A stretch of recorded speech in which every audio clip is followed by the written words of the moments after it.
A local businessman is accused of ripping off newlyweds. One couple reached out to us saying they paid him $1,000 and got nothing for it. And as 13 Investigates anchor Trisha Keene reports, he has a history of doing this to others. It's wrong. What happened to us? Jeff and Lisa were married back in June of 2018, just outside Denver, Colorado.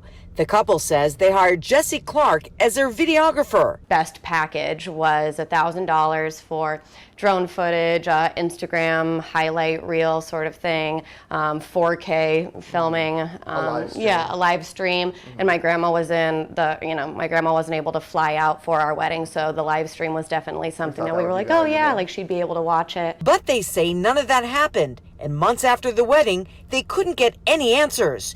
Jesse went MIA. He wasn't answering calls or his email. Everything that we had that was tied to him was just no longer active, no longer active, no longer active. Ian Brander says Jesse Clark ripped him off too after responding to a Denver Craigslist job posting. They were looking for a videographer, offering to pay $50 an hour to film this wedding. Ian took the job, but says he was worried after a conversation with another videographer. We both were there, and Tom was expressing some concerns, saying that John Clark has a reputation of not paying people. After the wedding, Ian says he sent Clark the video, but was never paid. And they were already asking me to film an additional wedding not many days later. And so I told them, if you pay me for the first wedding, I'll take on the second one. Ian says that never happened. This trip to Vegas alone has cost more than the $450 that Clark has scammed me.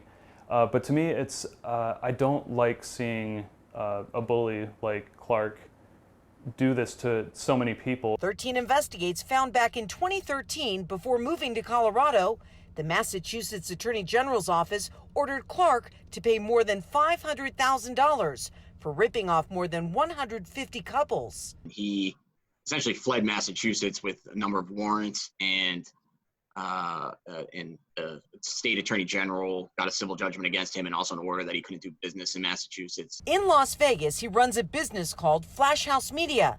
13 Investigates has been trying to track him down. We've tried phone and email, even stopped by his office, then his home address. No sign of him.